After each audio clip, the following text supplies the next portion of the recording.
नमस्कार। मैं साधना। साधना की बात में आप सबका स्वागत है। आज 30 जनवरी है।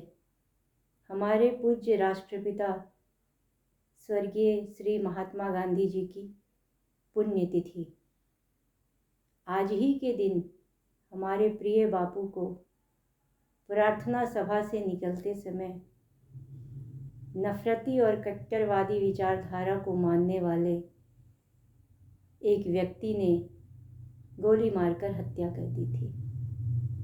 पूरा देश स्तब्ध रह गया और सारे देश में शोक की लहर फैल गई थी कि आखिर ये क्या हो गया।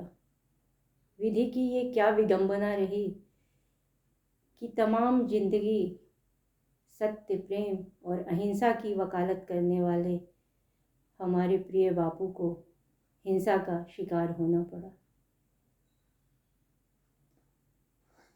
हम आज भी उस नफरती विचारधारा के चंगुल से मुक्त नहीं हो पाए हैं,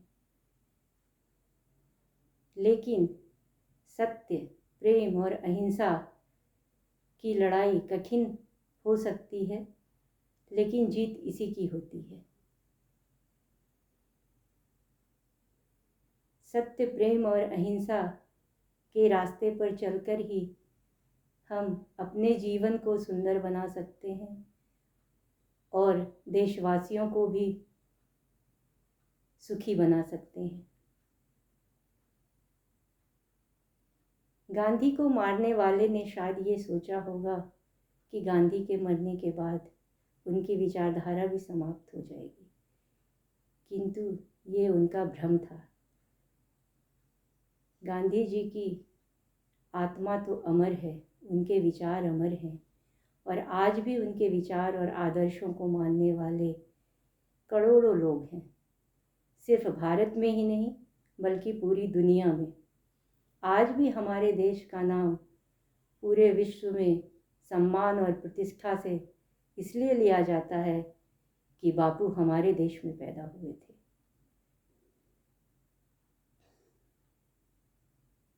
तो आज बापू की इस पुण्यतिथि के अवसर पर मैं आपको अपने कुछ संस्मरण सुनाती हूँ। जब हम छोटे थे, स्कूल के दिनों में 70 के दशक का वो साल हुआ करता था, तो सुबह सुबह 30 जनवरी की सुबह तो हमारी विविध भारती पर मोहम्मद रफ़ी साहब के इस गीत से ही होती थी। सुनो सुनो ए दुनिया वालों, बापू की ये अमर कहानी। इतने पूज्य बापू हैं जितना गंगा माँ का पानी। सुनो सुनो ए दुनिया वालों, बापू की ये अमर कहानी। इसी गीत को सुनने के बाद हम सब उठते थे और हमें याद आ जाता था कि आज बापू की पुण्यतिथि है, जिसे हम शहीद दिवस के रूप में मनाते थे। इसके बाद स्कूल में, असेंबली में छात्र और शिक्षक सभी खड़े होकर 11 बजे सायरन की आवाज़ सुनाई पड़ती थी और फिर 2 मिनट का मौन रखकर बापू को श्रद्धांजलि दी जाती थी। उनके विचार और आदर्श हम छात्र छात्राओं को बताए जाते थे और उन पर चलने की प्रेरणा दी जाती थी। सभी छात्र अपनी अपनी बुद्धि और क्षमता के हिसाब से इस विचार को ग्रहण करते थे और अपने अपने जीवन में जहाँ तक हो सके उसे व्यवहार में लाने की कोशिश भी करते थे। उस समय हमारे विद्यालय का वातावरण बड़ा सुखद हुआ करता था। हम सब दोस्त आपस में बिना किसी भेदभाव के एक दूसरे के साथ पढ़ते, हंसते, खेलते थे। किंतु आज लगता है जैसे वातावरण में थोड़ी तब्दीली आ गई है।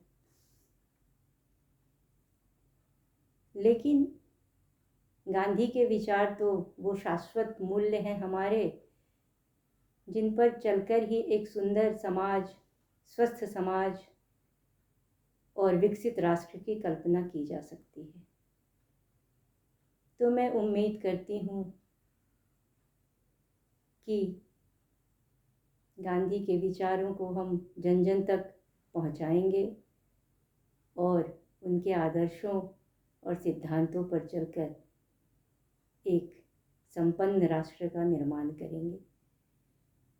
पूरे विश्व के अनेक नेता भी गांधी के विचारों को अपनाकर अपने देश को सत्य अहिंसा के रास्ते से ही स्वतंत्र कराने में सफल रहे, जिनमें दक्षिण अफ्रीका के नेल्सन मंडेला का उदाहरण हम सबके सामने है। गांधी जी के बारे में महान वैज्ञानिक आइंस्टीन ने एक बात कही थी कि आज से 100 साल के बाद यह यकीन करना मुश्किल होगा कि हाड़ मांस का कोई मानव भी इस धरती पर आया था जिसने अपने सत्य और अहिंसा के बल पर पूरे ब्रिटिश साम्राज्य की सत्ता हिलाकर रख दी थी। गांधी जी के योगदान को हम कभी भी भुला नहीं सकते। उन्हीं के नेतृत्व में हमारे देश को स्वतंत्रता मिली थी। हालांकि कुर्बानी सैकड़ों लाखों देशवासियों ने स्वतंत्रता प्राप्ति के लिए दी थी। तो आज गांधी जी की इस पुण्यतिथि पर मैं उनके प्रति अपना सम्मान प्रकट करते हुए एक प्रसिद्ध गीत के 2-4 बोल आपको सुना रही हूँ। जग में कोई जिया है तो बापू तू ही जिया, तूने वतन की राह पे सब कुछ लुटा दिया। मांगा न कोई तख्त न तो ताज ही लिया, अमृत दिया सभी को मगर खुद जहर पिया। जिस दिन तेरी चिता जली रोया था महाकाल, साबरमती के संत तूने कर दिया कमाल। रघुपति राघव राजा राम। गांधी जी का एक और प्रिय भजन था, वैष्णव जन तो तेने कहिए जे, पीड़ पराई जाने रे। पर दुखे उपकार करे तोए, मन अभिमान नाने रे। वैष्णव जन तो तेने कहिए।